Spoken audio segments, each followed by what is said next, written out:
जैसे कि आप देखते हैं साइट वगैरह, जैसे कि यूट्यूब, आप यूट्यूब को देख लीजिए, वो रिकमेंडेड इंजन का यूज़ करता है, जिसके अकॉर्डिंग वो, अगर आप कॉमेडी के वीडियोस देखते हो तो वो आपको टॉप 10 टॉप 20 ऐसे कॉमेडी के वीडियोस सजेस्ट करता है। उसी तरीके से वो सारी आपकी एक्टिविटी को रिकॉर्ड करता है कि आप किस तरह के, किस मतलब सिंगर के गाने सुनते हो, किस तरह के वीडियोस देखना पसंद करते हो, उसी तरह के वीडियोस आपको रिकमेंडेड करता है, ताकि आप अननेसेसरी वीडियोस को ना देखो, ना विज़िट करो, ना ही आप अपना टाइम वेस्ट करो ये सब चीज़ करने में। तो वैसे ही ब्लॉग्स वगैरह में भी हम इन सब चीज़ों का यूज़ करते हैं कि अगर अगर आप किसी पाइथन के ब्लॉग ट्यूटोरियल्स पोस्ट वगैरह को आप अगर पढ़ रहे हो, तो आपको उस तरह के ही ट्यूटोरियल्स सजेस्ट करने चाहिए। जैसे आपने आपने 2 दिन से सिर्फ पाइथन के वैसे नहीं कि आपने आपने एक ब्लॉग पढ़ा और वो ये समझ गया कि आप पाइथन में इंटरेस्टेड हो। नहीं, वो आपकी एक्टिविटी को एक सर्टेन थ्रेशोल्ड तक चेक करता है कि आप कितना उस पाइथन के ब्लॉग को वो करते हो। जैसे आपने पाइथन के ब्लॉग के बारे में सर्च किया, पाइथन के ब्लॉग पे आपने कमेंट भी किया, पाइथन के ब्लॉग को आपने लाइक भी किया, तो इससे इंजन समझ जाता है कि जैसे कि ये मेरे यूज़र्स हैं, एक जयपुर का है, नोएडा का है, ये एक्चुअली मेरी आईपी है नोएडा का, ये मेरा लोकेशन है, एक बिहार का है। इस तरह की आईपीज़ को हम करते हैं। सजेस्टेड पैनल में हम उस ब्लॉग पोस्ट को दिखाते हैं जो रिकमेंडेड इंजन ने मेरे लिए बनाया है। जैसे कि अभी इस पे कोई भी ब्लॉग नहीं है, कोई भी वीडियोस नहीं है, कोई भी पोस्ट नहीं है, पर यहाँ पे एक ब्लॉग पोस्ट अपीयर हो जाएगा जब मैं यहाँ के पोस्ट पे, सपोज़ यहाँ पे मैंने ये पोस्ट वाले जितने भी पोस्ट के डेटा हैं, इन डेटा में किसी भी वीडियो को या किसी भी पोस्ट को अगर मैं लाइक करता हूँ, कमेंट करता हूँ, तो ये समझ जाएगा कि मैं इसमें इंटरेस्टेड हूँ। जैसे कि ये देख लीजिए, पाइथन 3 विजुलाइजेशन लाइब्रेरीज़ का एक पोस्ट है। मैं इस पोस्ट को ओपन कर लिया, यूज़र ये समझ गया कि हाँ ये पोस्ट, ये मतलब हमारा इंजन ये जान गया कि ये इस पोस्ट को इसने विज़िट किया, पर अभी ये कुछ नहीं करेगा। जैसे कि आप देख सकते हो, मैं इसे बाद में दिखाऊंगा। अब मैं इसे लाइक कर देता हूँ। एक बार मैंने इसे लाइक कर दिया, इस चीज़ को मैंने 2 बार लाइक किया, फिर मैं अगर बैक जाके इसी इंटरेस्ट टैग के पोस्ट को, जैसे कि आप समझ सकते हो ये कैसे काम करता है। सपोज़ 10 पोस्ट हैं और 10 पोस्ट के सबके अलग अलग इंटरेस्ट टैग होते हैं। जैसे हैश टैग होता है, उसी तरीके से इंटरेस्ट टैग होते हैं कि ये जो है ये डेटा विजुलाइजेशन का, इसका मतलब ये डेटा साइंस से रिलेट करता होगा, मशीन लर्निंग से रिलेट करता होगा, पाइथन से रिलेट करता होगा, विजुलाइजेशन से रिलेट करता होगा, ग्राफ से रिलेट करता होगा, पांडास से रिलेट करता होगा। तो इस तरह की चीज़ें आपको सजेस्ट की जाएंगी कि हाँ आप पांडास के पोस्ट को आप देखो, विज़िट करो। इस तरीके से आप इस पोस्ट को भी, अगर आप इस पे लाइक कमेंट शेयर करते हो, जैसे कि इस पे ऑलरेडी किसी ने लाइक कर रखा है, मैंने एक लाइक किया, मैंने यहाँ पे शेयर भी कर दिया, हाय जैसा, ये मैंने अपना ईमेल आईडी दे दिया, नाइस पोस्ट। तो ये सारे एक्टिविटी को बैकएंड में हम स्टोर करते हैं कि इसने क्या क्या किया। इसके अकॉर्डिंग अब हम ये देखेंगे कि क्या अब हम सजेस्टेड ब्लॉग में क्या मुझे कुछ सजेस्ट कर रहा है, क्या मुझे कोई पोस्ट वीडियोस। हाँ देखिए, इसने पाइथन टैग के पोस्ट वगैरह मुझे दिखाने शुरू कर दिए, जिसमें कि विजुलाइजेशन लाइब्रेरीज़ का भी पोस्ट है जिसे मैंने लाइक किया था। आई थिंक वीडियो नहीं है, क्योंकि वीडियो के शायद मेरे पास जो वीडियो मैंने स्क्रैप किए हैं वो वीडियो शायद जैंगो से रिलेट करते हैं। अगर मैं जैंगो से रिलेटेड किसी ब्लॉग को वो करता हूँ, लाइक कमेंट शेयर करता हूँ या उस पर ज़्यादा टाइम स्पेंड करता हूँ, तो शायद मुझे उसके भी सजेशन आने लगेंगे। तो चलिए मैं एक वीडियोस जैंगो के किसी पोस्ट का लाइक करके देखते हैं। तो यहाँ पे मैं सर्चिंग कर सकता हूँ जैंगो सर्च किया तो जैंगो से रिलेटेड वीडियोस भी आ जाएंगे और जैंगो से रिलेटेड पोस्ट भी आ जाएंगे।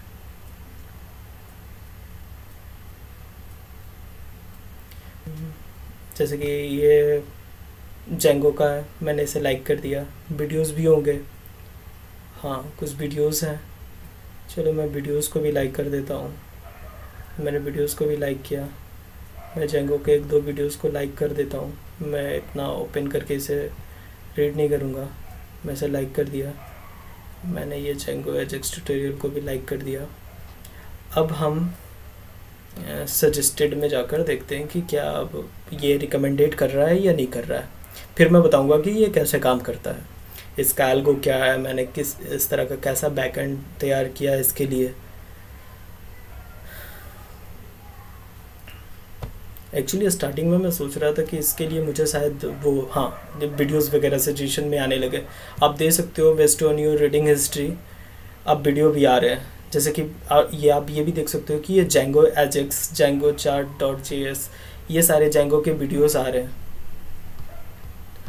तो मैं आपको ये दिखाता हूँ कि मैंने इसका यूज़ कैसे किया। बेसिकली स्टार्टिंग में मुझे लगता था कि जैसे कि जब मैं अपनी कंपनी में काम कर रहा हूँ तो मैं वैसे यूज़र हमारे विजिटर्स जो होते हैं, यूज़र्स होते हैं जो वेबसाइट्स पे आते हैं, उनके सारे एक्टिविटी को रिकॉर्ड करते हैं, उनके ईमेल आईडी, उनके इंफॉर्मेशन पे बेस्ड मैं वो एक बनाता हूँ, जिससे कि कौन यूज़र है, कौन लॉगिन यूज़र है, तो उस लॉगिन यूज़र ने क्या क्या विज़िट किया, क्या क्या किया, कितना सेशन उसने प्रिजर्व किया, कब कितना किया, वो सारी चीज़ें उस पर करता था। पर मुझे लगा कि अगर मैं नहीं चाहता हूँ कि लॉगिन करूँ, रजिस्ट्रेशन करूँ किसी साइट पे जाके, तो वैसे तो बहुत लोग चाहते होंगे, तो मैंने सोचा कि कुछ ऐसा ट्राई करते हैं जिससे ये सारी चीज़ें मतलब अवॉइड कर सके। तो मैंने एक मिडिलवेयर बनाया। जैसा कि आप देख सकते हो आईपी एड्रेस मिडिलवेयर मैंने बनाया। आईपी एड्रेस मिडिलवेयर में ये दोनों फंक्शंस के बारे में मैं बाद में बताऊंगा कि इसका यूज़ मैंने क्यों किया। Get location, get visitor IP, और बेसिकली आप ये देख सकते हो कि पहले आईपी एड्रेस मिडिलवेयर क्या करता है। तो आप पहले हम क्या करते हैं कि जो भी इस मिडिलवेयर को बनाया, इस मिडिलवेयर को आप यहाँ पे मिडिलवेयर सेक्शन में, जैंगो सेटिंग के सेक्शन में मिडिलवेयर को सबसे टॉप में आप फिट कर दीजिए, ताकि जो भी रिक्वेस्ट यूज़र हमारे साइट पे करेगा तो पहले यहाँ से फ़िल्टर आउट होगा, यहाँ से कैटेगराइज होगा कि वो क्या कर रहा है, उसकी एक्टिविटी को हम मॉनिटर कर पाएंगे कि एक्चुअली वो करना क्या चाहता है। तो यहाँ पे मैंने क्या किया, पहले उसकी मैंने आईपी के बेस पे ही ये इस चीज़ को बनाया। मुझे पता नहीं कि आगे मैं इसे किस तरह से आगे इसे मॉडिफाई करूँगा, पर अभी बेसिकली मैं आईपी ट्रैक करता हूँ। आईपी से ही उसके यूजर्स के latitude, longitude, city, state, country वगैरह को स्क्रैप करता हूँ कि अगर यूज़र इस आईपी से बिलोंग करता है तो उस आईपी का लोकेशन क्या है। लैटिट्यूड, लॉन्गिट्यूड वगैरह मैं यहाँ पे इसलिए निकाल रहा हूँ ताकि मैं उसे वर्ल्ड मैप पे या इंडिया मैप पे दिखा सकूँ कि हमारे यूज़र्स कहाँ कहाँ पे एक्टिव हैं। एक्टिव यूज़र्स को हम अगर लाइव दिखाते हैं तो एक तरह से डेटा विजुलाइज अच्छा होता है। अगर आपके यूज़र्स कहाँ कहाँ एक्टिव हैं तो वो ज़्यादा सही लगता है। तो यहाँ से मैंने क्या किया कि आप लोग जानते ही होंगे कि रिक्वेस्ट मेटा से आप आईपी एड्रेसेस वगैरह निकाल सकते हो। मैंने लोकल होस्ट के आईपी एड्रेसेस को नहीं निकाला। अगर आईपी एड्रेस लोकल होस्ट का होता है तो हम अपने सर्वर से एक यूआरएल को हिट करते हैं और उस यूआरएल को हिट करने के बाद हमें एक आईपी हमारा एक्चुअल आईपी एड्रेस हमें मिल जाता है। इस चीज़ को मैं आपको दिखाता हूँ करके कि कैसे हम सारी एक्टिविटी को किस तरह से रिकॉर्ड करते हैं, किस तरह से मॉनिटर करते हैं। मैं इसे डिबग मोड में टेस्ट करूँगा ताकि मैं आपको ये दिखा सकूं कि हाँ किस तरह से यूज़र अगर किसी भी चीज़ को ट्रैक करना चाहता है तो किस तरीके से यूज़र नहीं, मॉडल किस तरह से ट्रैक कर सकता है यूज़र की एक्टिविटी को। तो मैं अपने साइट पे सपोज़ करता हूँ कि मैंने इस लाइक को ही अगर किया तो लाइक तब तक इंक्रीज़ नहीं होगा जब तक वो वहाँ से मिडिलवेयर इसे पास नहीं करेगा। मिडिलवेयर में मैंने डिबगर लगा रखा है, तो ये डिबगर में आ चुका है, ये डिबगर में आ गया। हमारे पास रिक्वेस्ट है, रिक्वेस्ट में उसने लाइक का रिक्वेस्ट पोस्ट किया है, पोस्ट रिक्वेस्ट किया है। तो इसके अंदर हम देखते हैं कि हमारा मेटा डेटा क्या है, क्योंकि मेटा डेटा से ही हम सारे इन्फॉर्मेशन को एक्सट्रैक्ट करते हैं। अगर आप चाहें तो मेटा डेटा को बहुत अच्छे तरीके से यूज़ कर सकते हैं, जैसे आईपी एड्रेसेस के लिए आप यूज़ कर सकते हैं। अभी यहाँ पे आपको आईपी एड्रेस, आपका लोकल होस्ट आईपी एड्रेस दिखाई देगा। ये देखिए रिमोट एड्रेस 127.0.01। आपको कहीं से भी आपका एक्चुअल आईपी एड्रेस ये नहीं दे पा रहा है, क्योंकि आपका साइट लोकल होस्ट पे चल रहा है, इसलिए ऐसा हो रहा है। तो इस तरह से आप ये भी देख सकते हैं कि हाँ ये किस ब्राउज़र से रिक्वेस्ट आई है, ब्राउज़र इंफॉर्मेशन भी आपको यहाँ से मिल जाता है। तो बेसिकली हम इसी का यूज़ करेंगे और डिबगर का यूज़ करके आगे बढ़ते हैं। अब आगे बढ़ के देखते हैं कि हमें क्या मिलता है। सपोज़ मैंने ये किया, यहाँ पे जाने के बाद मुझे इस पे कुछ भी नहीं मिलेगा, क्योंकि हम लोकल होस्ट के आईपी एड्रेस को नहीं ट्रैक करते हैं, क्योंकि उसे ट्रैक करने का कोई फ़ायदा नहीं है। इसलिए मैंने यहाँ पे कंडीशन लगाया है, इफ़ आईपी नोट और आईपी इज़ नन। तो ये कंडीशन ट्रू हो जाएगा, नोट और आईपी इज़ नन। आप इसे चेक कर सकते हो कि आपका आईपी एड्रेस, जैसे नन टाइप ऑब्जेक्ट है नॉट अ स्प्लिट, ये एक्सेप्शन में गया, यहाँ से आईपी नन हो गया, यहाँ से आपका कंडीशन ट्रू हो गया। और कंडीशन ट्रू होते ही ये गेट विजिटर आईपी को रिक्वेस्ट करता है, जहाँ से आप ये देख सकते हो गेट विजिटर आईपी। हम इस इन पॉइंट को कॉल करते हैं। इस इन पॉइंट को कॉल करने के बाद ये हमें आईपी एड्रेस रिटर्न करता है। मैं उसे स्क्रैप कर लेता हूँ, स्क्रैप करने के बाद इस आईपी एड्रेस को रिटर्न कर लेता हूँ। आप यहाँ से देख सकते हो कि मुझे अब एक्चुअल आईपी मिल चुकी है। ये मेरा एक्चुअल आईपी है, जिससे मैं अभी अपने रिक्वेस्ट कर रहा हूँ, वो मेरा एक्चुअल आईपी। तो मैं इसी आईपी पे काम करूँगा, सारे इन्फॉर्मेशन इसी आईपी पे फीड करूँगा। तो मैं इसे आगे गया। ये विजिटर मेरा मॉडल है। सॉरी, मैं मॉडल भी आपको दिखा देता हूँ कि मॉडल्स किस तरह से मैंने बनाया है। कि यहाँ पे एक्चुअली ज़्यादा कुछ करना नहीं है। इसमें दो मॉडल्स हैं, एक विजिटर मॉडल है, एक विजिटर इंटरेस्ट मॉडल है, और ये कमेंट का अलग है, ये विजिटर है। विजिटर में क्या क्या मैंने आईपी एड्रेस को रखा, सिटी को रखा, location, country, state, email, name मैंने ऑप्शनल रखा, ईमेल भी मैंने ऑप्शनल रखा, क्योंकि अगर फ्यूचर में मैंने सोचा कि अगर वो कमेंट करता है तो कमेंट के थ्रू हम उसके ईमेल को तो एक्सट्रैक्ट कर ही सकते हैं।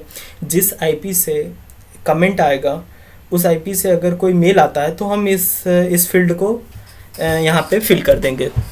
तो इनडायरेक्ट वे में यूज़र हमें अपना ईमेल भी दे देगा। तब हमारी अगर आईपी अगर कहीं पे फेल भी होती है तो हम ईमेल पे काम करेंगे, उस ईमेल पे स्टोर कर सकते हैं सारे इन्फॉर्मेशन को और उसे सही से डेटा शो करवा सकते हैं, और बाकी कुछ नहीं है। फिर उसके बाद उस विजिटर इंटरेस्ट बना दिया कि पर्टिकुलर जो विजिटर है हमारा, उस विजिटर के क्या टैग हैं, क्या उसके स्कोर्स हैं। सपोज़ उसने किसी विजिटर ने पाइथन के ब्लॉग को पढ़ा, तो यहाँ पे वो टैग आके अपेंड हो जाएगा कि उसने पाइथन के ब्लॉग को पढ़ा।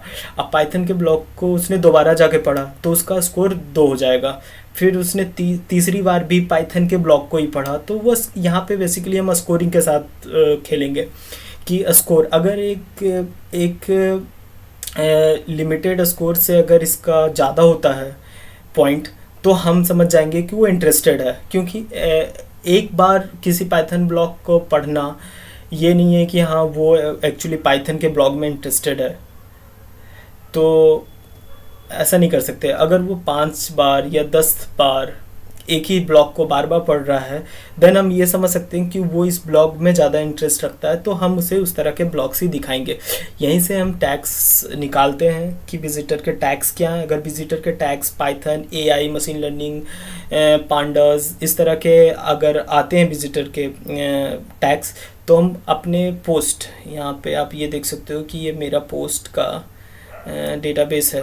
ये पोस्ट सारे पोस्ट को कंटेन करता है, वीडियोस और ट्यूटोरियल्स वगैरह दोनों के दोनों पोस्ट को रखता है। तो यहाँ पे भी एक टैग है, तो इसके अकॉर्डिंग हम फिल्टर आउट करके यूज़र को डेटा शो कर देते हैं कि हाँ आपको ये इस तरह का पोस्ट देखने चाहिए।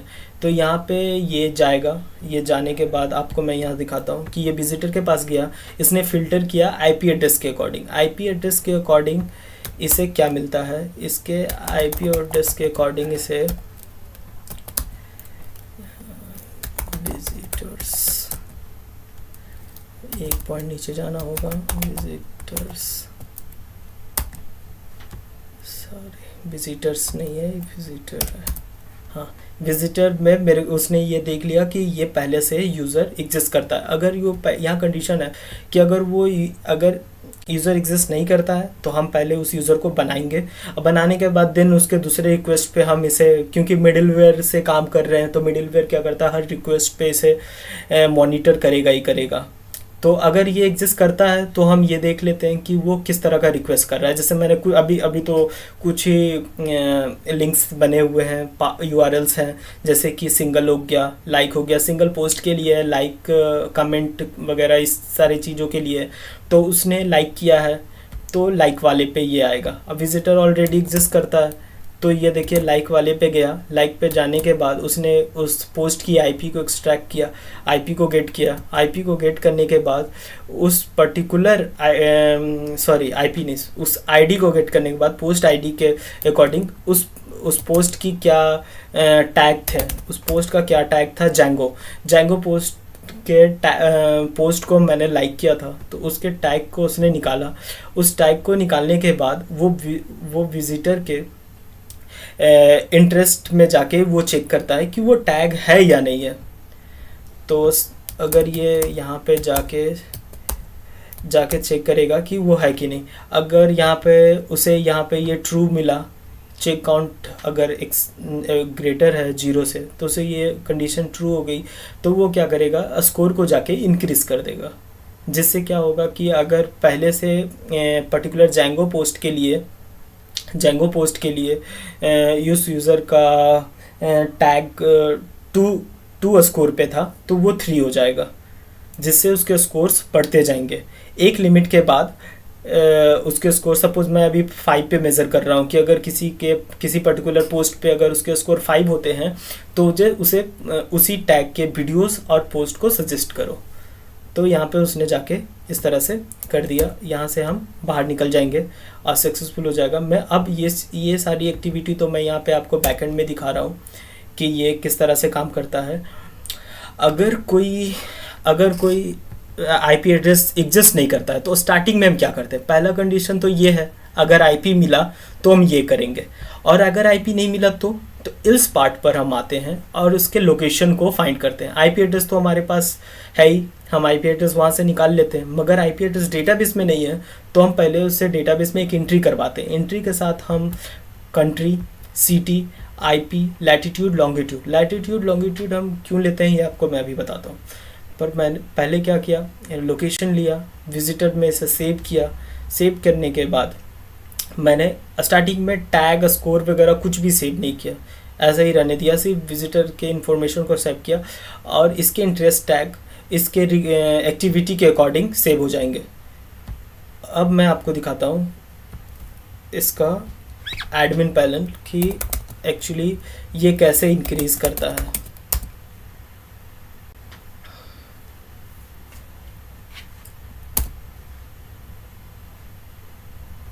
जैसे कि आप देख सकते हो, अभी मैंने इसी पोस्ट पे एक लाइक किया था और यहाँ पे विजिटर इंटरेस्ट है, सारे विजिटर इंटरेस्ट है। मेरी आईपी 103.43.352 है। इसने एआई, पाइथन, एमएल के पोस्ट को 9 नाइन टाइम्स विज़िट किया है तो इसका स्कोर इतना है।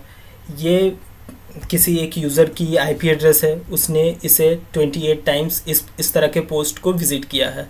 एक ये अलग यूज़र्स है जो 68 टाइम्स इस वाले को ब्राउज़ किया है। जेंगो पे मैंने, ये मेरा है, मेरी आईपी जेंगो पे 6 टाइम पे किया है। अब इस चीज़ अभी 6 है, तो आई थिंक अगर मैं इसे लाइक करता हूँ तो ये 7 हो जाना चाहिए।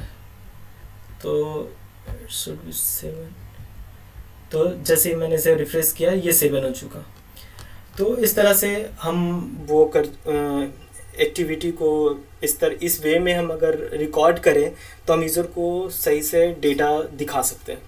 आगे और भी इसे मॉडिफाई कर सकते हैं अपने तरीके से कि किस तरीके से पोस्ट को दिखाना है, किस तरीके का वीडियोस दिखाना है, किस तरह का जैसे कि यहाँ पे मैं इतने सारे वीडियोस दिखा रहा हूँ, तो इतने सारे वीडियोस या इतने सारे पोस्ट दिखाने का मतलब नहीं बनता। वो जिस तरह का पोस्ट लाइक करता है, सपोज वो पाइथन के पोस्ट को लाइक किया तो उसे पाइथन के पोस्ट रिकमेंडेड करो, पर उस तरह के पोस्ट रिकमेंडेड करो जो बाकी के यूज़र्स ज़्यादा पसंद करते हैं, क्योंकि सबसे पहले हमारे इंटरेस्टेड यूज़र को वही देखना चाहिए जो लोग ज़्यादा इसे पसंद कर रहे हैं। तो इस तरह का फ्लो मैं आगे इम्प्लीमेंट करूँगा, पर अभी के लिए ये सही है। फिर इस तरह का डेटा अगर मेरे पास आ गया, यहाँ पे ये सारे इंटरेस्ट आ गए, इंटरेस्ट के अकॉर्डिंग मैंने आपको दिखा दिया कि कैसे ब्लॉग्स और वीडियोज़ और पोस्ट वगैरह आपको सर्व करना है। पर अब बात आती है कि आईपी एड्रेस का क्या करें, विजिटर्स का क्या करें, हमारे जितने विजिटर्स हैं उसका क्या करें। जैसे ये विजिटर्स हो गया, ये हमारा एक विजिटर्स है, ये हमारा एक विजिटर्स है। अब इन सारे विजिटर्स का क्या करें, एक चेन्नई से, एक लखनऊ से, दिल्ली से। तो इन सारे विजिटर्स को हम प्लॉटली का आप यूज़ कर सकते हैं ग्राफ प्लॉट करने के लिए। तो मैंने उसी का यूज़ किया है। उसका यूज़ करके मैंने इंडिया मैप पे, एक्चुअली वो वर्ल्ड मैप है, एशिया का मैप है, एशिया के मैप में मैंने अपने सारे यूज़र्स को पॉइंट किया है कि हमारे यूज़र्स किस रीजन से हैं, किस लोकेशन से हैं। तो ये ज़्यादा अच्छा होता है शो करने के लिए। जैसे कि हमारे रीडर यहाँ से, एक यूज़र यहाँ से, एक तरह का यहाँ से। आप इस तरह का पोस्ट को यूज़ कर सकते हैं, इस तरह के मैप को यूज़ कर सकते हैं। ये एक एशिया का मैप है, इसमें आप अपने यूज़र्स को अच्छे से दिखा सकते हैं। तो बस मेरा यही था कि इस तरीके का इस तरह का मेथड यूज़ करके आपको लॉगिन करवाना, रजिस्ट्रेशन करवाना ज़रूरी नहीं है। आप सिंपली जेंगो में मिडिलवेयर का यूज़ करके उसकी सारी एक्टिविटी को रिकॉर्ड कर सकते हैं। Thank you. अगर इसी तरह के अगर कोई वीडियो आप जेंगो पे चाहते हो, जैसे कि जेंगो CMS हो गया, graph plotting, data science, machine learning, इस तरह के ऐसे किसी भी वीडियो को आप अगर पसंद करते हो, अगर आप चाहते हो कि मैं उस पर वीडियो बनाऊं, तो आप मुझे कमेंट सेक्शन में बता सकते हो, मैं ज़रूर उस पर वीडियो बनाऊंगा। Thank you.